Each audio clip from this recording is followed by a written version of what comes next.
Shalom and welcome to City of Faith Apostolic International Ministries with Apostle Miracle Prince, the president and producer of the Voice Daily Devotional Broadcast. Time for the Word.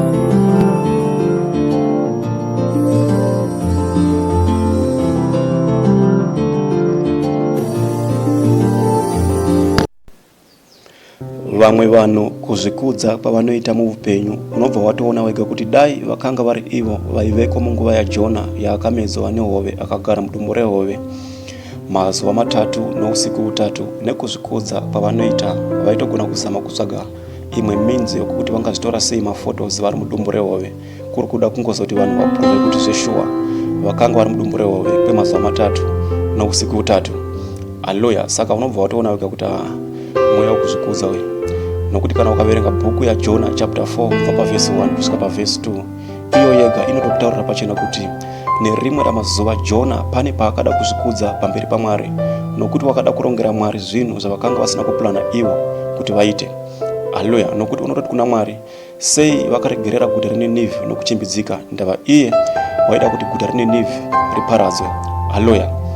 Ndobva ati kuna Mwari, ndosaka hangu ini ndakanga ndakagara ndakatizira Tashishi kubva pakutanga, nokuti ndakanga ndichizviziva kuti imi hamungatomboparadzi guta reNinevhe nokuti mune tsitsi dzakawandisa. Haleluya.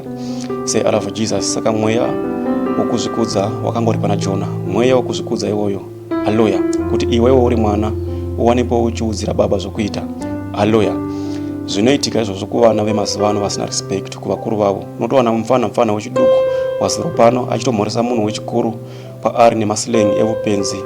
Haleluya. Achitoti uri kuita sei mudara. Haleluya. Achimhoresa munhu wechikuru nemasilengi evupenzi. Unobva waona kuti uyu mufana uyu ndeweTashishi uyu. Haana pfungwa dzokuenda neNinevhe. Haleluya.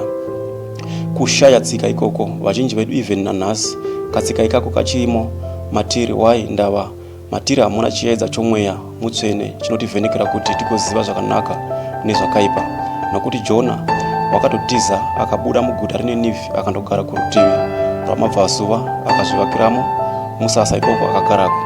Haleluya. Ndokugaramo mumumvuri womuti womuchindwe. Haleluya. Achiti ndigoona zvichaitirwa guta reNinevhe naMwari. Haleluya. Mwari ndokuona kuti Jona wakanga aine mweya wokuzvikudza maari pazvinhu zvose zvakanga achiita. Haleluya. Ipapo vakabva varayira kuti muti uya womuchindwe wakanga uchiitwa mumvuri naJona ipapo pacho paakanga avakira musasa wake wokuti agare.